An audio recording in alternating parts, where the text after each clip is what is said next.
पहला है जितासनो। भले आप आधा घंटा बैठे, 20 मिनट बैठे, 15 मिनट बैठे, रीढ़ की हड्डी सीधे करके सुबह बैठ रहे हो तो पूर्व दिशा की तरफ मुंह करो, और शाम को बैठ रहे हो तो पश्चिम दिशा की तरफ अभ्यास करो। हाथों को ऐसे करते हुए आंखों से पहले नासिका के आगे के भाग को देखते रहिए, धीमे धीमे आंखें बंद। और जिनको अपनी आंखों से नाक का आगे का भाग नहीं दिखाई देता तो समझ लो 6 महीने में उनकी गोविंदाय नमो नमः होने वाली। कान में उंगली डाल करके झंकार न सुनाई दे, 4 महीने में बिस्तरा गोलमोल होने वाला है।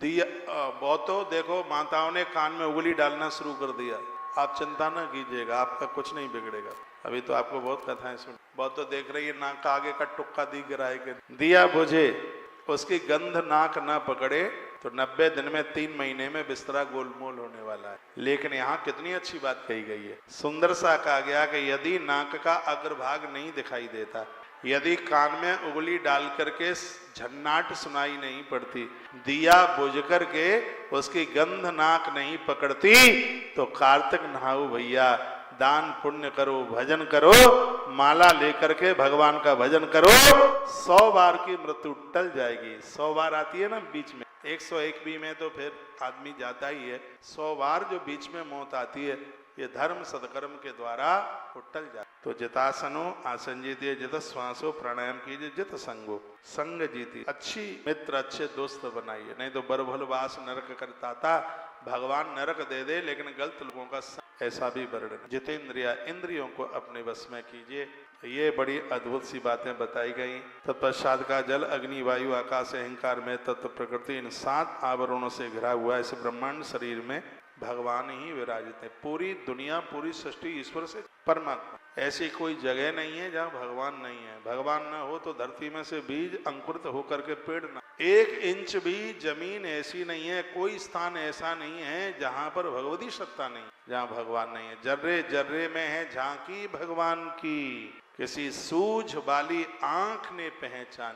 जो आंखें तत्वदर्शी हैं, जो आंखें संसार का भोग नहीं करती, वो आंखें संसार के कड़ कड़ में भगवान का दर्शी हैं।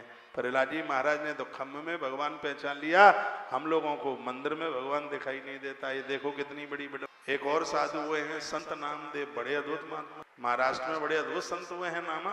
एक दिन की बात ही, रोटी बना रहे थे और ऐसे रोटी बना के रखी तो अंदर घी लेकर के गए, क्योंकि भगवान को बिना चुपड़ी रोटी का भोग नहीं लगे, बिना घी लगाए हुए भोजन को शुद्ध नहीं माना गया। वैसे भी जब तक नाम के आगे न हो जी और रोटी पर न हो घी, तब तक टेस्ट आता ही कहाँ है। तो रोटियों पर घी लगाने के लिए अंदर गए कुटिया में, इतने में सामने से एक स्वान देव जी पधारे, रोटियां लेके चल पड़े। तो नामा आए, नामदेव ने कहा, ओ प्रभु आज इतने भूखे थे, कम से कम रोटियों से घी तो लगा लेने देते, इतने भूखे थे। इतना कहा तो कुत्ते में से ही विट्ठलनाथ प्रकट हो गए, कहा तूने हमें यहाँ भी पहचान लिया। तो नामदेव ने कहा आप कहाँ नहीं है ये बताइए। मेहंदी में लालमा और दूध में जैसे मक्खन है, काष्ठ में आग है, उसी प्रकार से संसार के कड़ कड़ में आपकी व्यापकता है। ऐसे संतों को, महापुरुषों को पढ़ा करो। लोग नामदेव से इतना जलते थे कि उनकी झोंपड़ी में आग लगा दी। सो नामदेव झोंपड़ी से बाहर निकल करके, दे रजाई का यज्ञ चल रहा है तो स्वाहा, रजाई, गद्दा, तकिया, जो भी कुछ था वो सब स्वाहाकार कर दिया।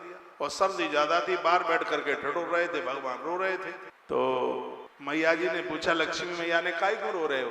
कहा भगत ठंड में कुकुड़ रहा है, सुकुड़ रहा है, इसलिए रो रहे हैं। कहा क्या हुआ? कि गांव के बदमाश लोगों ने उनकी कुटिया जला दी है, तो अब क्या करना है, थोड़ा सहयोग करने चलो ना, उनका छप्पर छा करके आते हैं। सो भगवान चले, वहां से लक्ष्मी नारायण आए, रुक्मिणी रमण आए और अपने हाथों से उन्होंने नामदेव का छप्पर छाया, सोने का छप्पर बना दिया। सोने का छप्पर छा करके भगवान चले गए। तो सुबह ही सुबह लोग निकले, वो बात मल विसर्जन के लिए पहले जाते थे, लोटा लेकर के दूर सो गए तो देखा कि पहले तो छपरा पड़ा था, अब तो कंचन महल खड़े। गांव के लोग देखते ही बड़ी जोर से डरे, पूछने लगे नामदेव ये किसने कहा, ये किसने बनाया? कि भगवान ने छप्पर छाया है। तो वो लोग कहने लगे अपने भगवान को कह दे कि हमारा भी छप्पर छा दो। का पहले अपने घर में आग तो लगाओ, पहले जिसके घर में आग लगती है बाद में फिर वो छप्पर छाता है।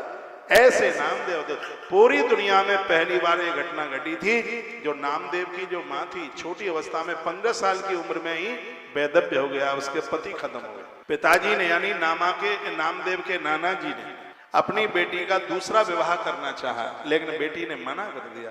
कहा पिताजी मैं दूसरा विवाह नहीं करूंगी, विट्ठलनाथ ही मेरे पति हैं। और ये धरती पर पहली बार हुआ कि विट्ठलनाथ शरीर से पधारे और कहते हैं कि भगवान विट्ठलनाथ के द्वारा इस नारी के गर्भ में संतान आई और वही संतान धरती पर नामदेव के नाम से कहलाई। नामदेव साक्षात भगवान के माध्यम से धरती पर आए। तो ऐसी अद्भुत कथाएं हैं, बहुत आनंद कर